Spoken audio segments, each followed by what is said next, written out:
জানিয়ে দেব সর্বশেষ আপডেট বাংলা সংবাদ। শুরুতেই জানিয়ে দেব একটি গুরুত্বপূর্ণ ভয়ঙ্কর সংবাদ। কোথায় আছেন ওবায়দুল কাদের? অবশেষে বেরিয়ে এলো নতুন এক ভয়ঙ্কর চাঞ্চল্যকর তথ্য, যা জানলে আপনাদের চোখ কপালে উঠে যাবেই। থাকছে বিস্তারিত প্রতিবেদনে। পর জানিয়ে দেব আইনজীবী হত্যাকাণ্ডে জড়িতদের 24 ঘন্টার মধ্যে গ্রেপ্তারের দাবি বৈষম্যবিরোধী ছাত্র আন্দোলনের। থাকছে বিস্তারিত প্রতিবেদনে। দেব ভিসার জন্য ফিঙ্গারপ্রিন্ট দিতে আমেরিকান দূতাবাসে যাচ্ছেন খালেদা জিয়া। থাকছে বিস্তারিত প্রতিবেদনে। এবং সবশেষে জানিয়ে দেব প্রধান উপদেষ্টার সঙ্গে বৈঠক শেষে যে বার্তা দিল বিএনপি। থাকছে বিস্তারিত প্রতিবেদনে। এতক্ষণ শিরোনাম শুনছিলেন, এবার বিস্তারিত। কোথায় আছেন ওবায়দুল কাদের? বেরিয়ে এলো নতুন এক ভয়ঙ্কর চাঞ্চল্যকর তথ্য, যা জানলে আপনাদের চোখ কপালে উঠে যাবেই। ওবায়দুল কাদের আসলে কোথায় আছেন? এর প্রশ্ন সর্বত্র। তিনি কোথায় আছেন, কি করছেন, কেমন আছেন, সে ব্যাপারে সঠিক কোনো তথ্য পাওয়া যাচ্ছে না। আওয়ামী লীগের সাধারণ সম্পাদক, সাবেক সড়ক পরিবহন ও সেতু মন্ত্রী ওবায়দুল কাদের তার দল ক্ষমতায় থাকাকালে বক্তব্য বিবৃতি দিয়ে গণমাধ্যমে আধিপত্য বিস্তার করতেন। বাহারি পোশাক পরে প্রত্যেক দিন 4 থেকে 5টি কর্মসূচিতে হাজির হতেন। এসব কর্মসূচি কভার করতে সাংবাদিকদের গলদঘর্ম হতে হতো। প্রায় তিনি বলতেন, কখনো পালিয়ে যাবেন না। সেই ওবায়দুল কাদের 5 আগস্টের পর একদম নীরব। সর্বশেষ জানা যায় ওবায়দুল কাদের ভারতের মেঘালয়ে আছেন, কিন্তু মেঘালয়ের একাধিক সূত্র থেকে প্রাপ্ত তথ্য মতে সেখানে তার অবস্থানের বিষয়টি নিশ্চিত নয়। কলকাতা কিংবা নয়াদিল্লিতে নেই কাদের। এর প্রসঙ্গে আওয়ামী লীগের একাধিক নেতার সঙ্গে যোগাযোগ করা হলে কেউ বলেছেন দুবাই আত্মগোপনে রয়েছেন তিনি। কারো দাবি তিনি সিঙ্গাপুর বা থাইল্যান্ডে পলাতক রয়েছেন। আবার কারো দাবি সরকার পতনের পর তার অবস্থান ছিল যশোরে, সেখান থেকে অবৈধ পথে ভারতে গেছেন তিনি। অনেকের ধারণা ওবায়দুল কাদের পালানোর সুযোগ পাননি, পলাতক রয়েছেন দেশেই। গত 5 আগস্ট আওয়ামী লীগ ক্ষমতাচ্যুতির পর দেশের বিভিন্ন জেলা উপজেলা হত্যা মামলা সহ 2 শতাধিক মামলার আসামি করা হয়েছে কাদেরকে। গত 2 মাস ধরে তার গ্রেপ্তারে একাধিকবার অভিযান পরিচালনা করা হয়েছে। সম্প্রতি চট্টগ্রামে অভিযান চালিয়ে কাদেরের স্ত্রীর ভাইকে আটক করা হয়। জিজ্ঞাসাবাদ করে পরে তাকে ছেড়েও দেওয়া হয়। সর্বশেষ 11 নভেম্বর ঢাকার কেরানীগঞ্জ থেকে আটক হয়েছেন তার ব্যক্তিগত সহকারী আব্দুল মতিন। খবর প্রকাশ, তার 3 দিনের রিমান্ড। অবশ্য কাদেরের অবস্থান সম্পর্কে তেমন কিছুই জানতে পারেনি পুলিশ। আওয়ামী লীগের এক কেন্দ্রীয় নেতা গণমাধ্যমকে বলেছেন ওবায়দুল কাদের যে কোনোভাবে গণমাধ্যমের প্রচারের আলোয় থাকতে পছন্দ করতেন। কী পরিস্থিতিতে তিনি দীর্ঘ কয়েক মাস গণমাধ্যম ও নেতা কর্মীদের থেকে দূরে আছেন তা তিনিই ভালো জানেন। দেশে থাকা অনেক নেতা দলের সাধারণ সম্পাদকের অবস্থান জানার চেষ্টা করছেন। Bharat, America, England, Canada, Belgium সহ বিভিন্ন দেশে আত্মগোপনে থাকা নেতারাও ওবায়দুল কাদেরের খোঁজ নেওয়ার চেষ্টা করছেন। প্রসঙ্গত, আন্দোলনকারীদের ঠেকাতে ছাত্রলীগের যথেষ্ট দামভক্তি করে ছাত্রদের বিক্ষুব্ধ করেছিলেন আওয়ামী লীগের বর্তমানে পলাতক সাধারণ সম্পাদক ওবায়দুল কাদের। শুধু তাই নয়, আন্দোলনকারীদের দেখামাত্র গুলির নির্দেশও দিয়েছিলেন তিনি। ওই বক্তব্যের পর দল ও দলের বাইরে প্রচণ্ড তোপের মুখে পড়েছেন বর্ষিয়ান এই রাজনীতিক।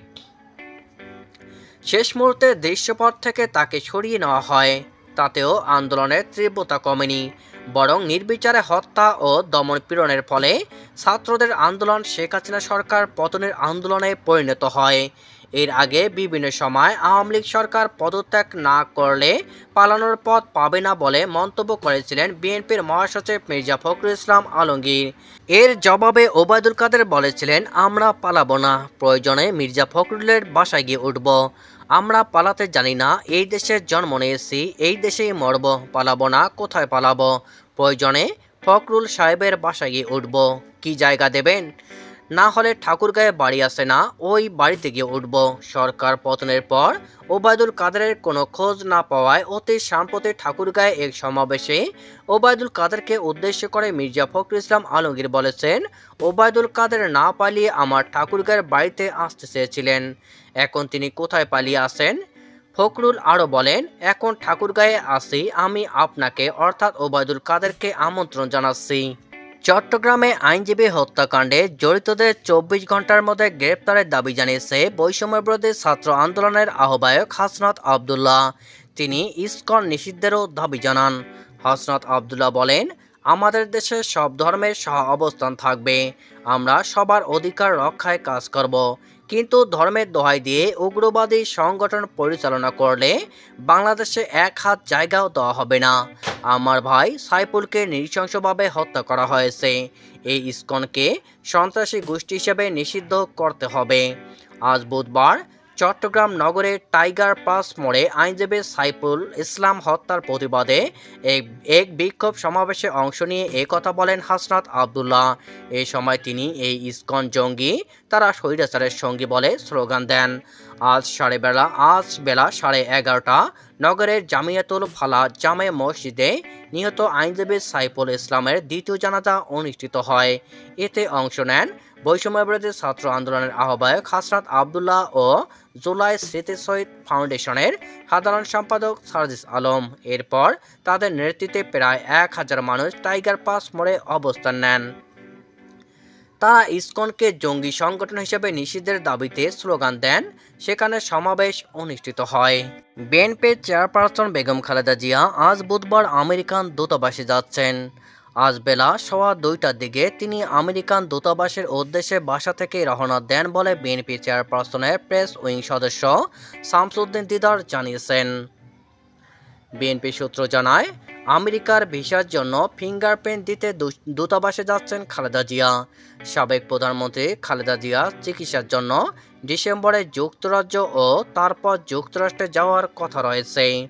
এদিকে আজ দুপুরে জিয়া চ্যারিটেবল ট্রাস্ট দুর্নীতির মামলায় বিএনপি চেয়ারপারসন বেগম খালেদা জিয়াকে খালাস দিয়েছেন আদালত।